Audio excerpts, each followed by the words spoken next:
wearing the ghungru, first you should always use these are elbow pads. You buy a very small size so that it fits on your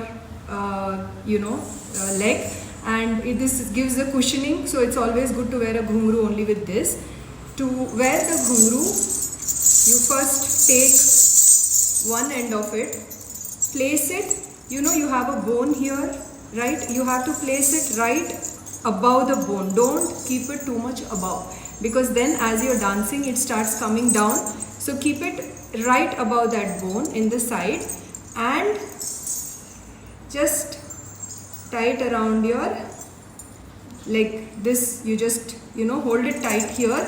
Now when you're taking it around, the ghungru has one side, it has the thread. You have to make sure that the thread part is only touching your body. So as you are taking it around, you have to keep pressing it and turning it so that only the thread part, as you can see, I'm constantly turning the ghungru here. I'm turning it, okay? And after I finish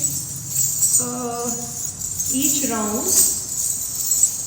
as I finish each round, I will keep pushing it also a little bit. I just want to make sure that there are no gaps. There should be no gaps, and it should be touching, the thread should be touching your skin. So I have finished all the rounds. 1 second.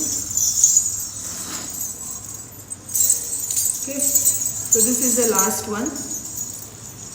Once all the rounds are done,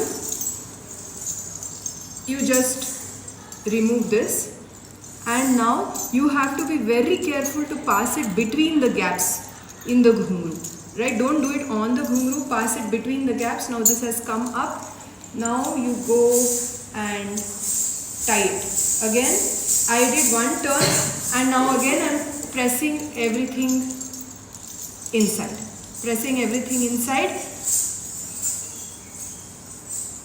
and then again you make another, how many ever circles come, and then you can just put a knot, right? So you see, it has to look very clean, and when you are done, just before you dance, press it down so that it's as low as possible.